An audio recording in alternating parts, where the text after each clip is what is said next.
आम्हाला गरज नाही या वर्तमानपत्राची. माझ्या सरकारला माझी किती गरज आहे ते कळलंय मला. तू तोंड बंद ठेव बे.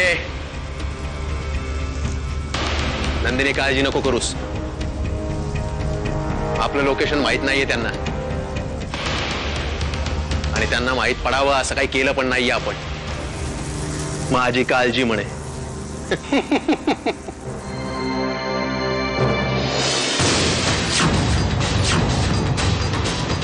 जागचे हलू नका कोणी, न तर याला इथले इथे गोळ्या घालेन.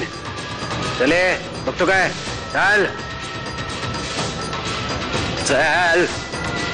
पण झालं काय आनंद व्हायला? मला एक सांग, तुझ्याकडे पांढरी कापड आहेत? हे कुठं वाईट आहे, नाही येत पांढरी कापड. अगं बाई, पांढरी कापडे विकत घे, मी बी घेणार. पांढरा कोट, पांढरा मफलर. माणूस मेला की नाही पांढरी कापडे घालत्यात.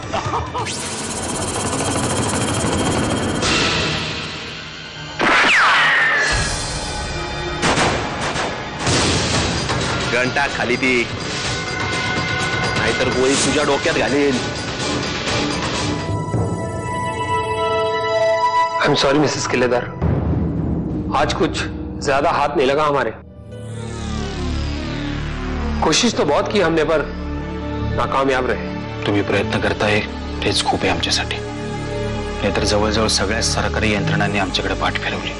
अपनी जाती दुश्मनी निकाल रहे हैं सब, और कोई आपका साथ दे ना दे, लेकिन ये मेजर विक्रम सिंह आपके पति को छुड़ाने के लिए मरते दम तक कोशिश करता रहेगा.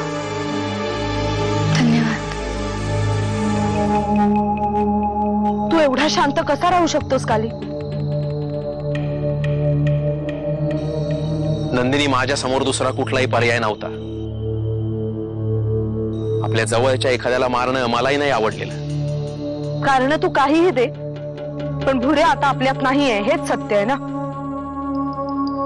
पुऱ्याला मारलं नसतं ना तर तो नरसिंह पळून गेला असता. पण त्यावेळी मी पर्यायांचा विचार करत नाही बसणार. आपल्या ध्येयामध्ये जे कोणी येतात ना त्यांना मरावंच लागणार आहे. जानकी, अगं काय किती वाट बघतोय आम्ही तुझ्या फोनची. हा, कशी आहेस तू? आणि अगं तिथली परिस्थिती कशी आहे काहीच कळायला मार्ग नाहीये. हो अमृता, सांगते मी तुला सगळं. अगं इकडे इतकी घाई गडबड चालू होती की नाही करता आला मला फोन. हो अगं, ते कळलं मला. जसं जसं मला कळेल ना तसं तसं मी तुम्हाला सांगेन. आणि मी त्याच्यासाठी मुंबईला येतेय. तू मुंबईला येतेस? हो, मी मुंबईला येतेय आणि बाकी सगळं मी तिकडे आल्यावर सांगेनच. तू काळजी घे हा स्वतःची.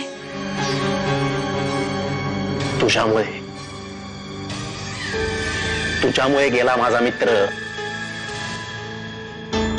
माझ्या हातून तू मारलायस त्याला. खरं तर गोळी तुलाच मारणार होतो बे, पण माझ्या कामापुढं काही महत्वाचं नाही. तुला याची शिक्षा भोगावीच लागणार. कळलं?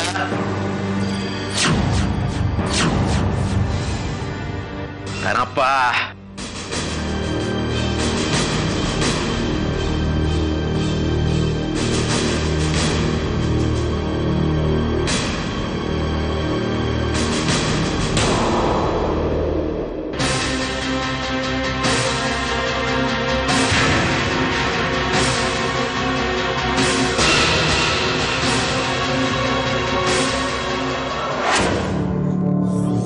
अमृता,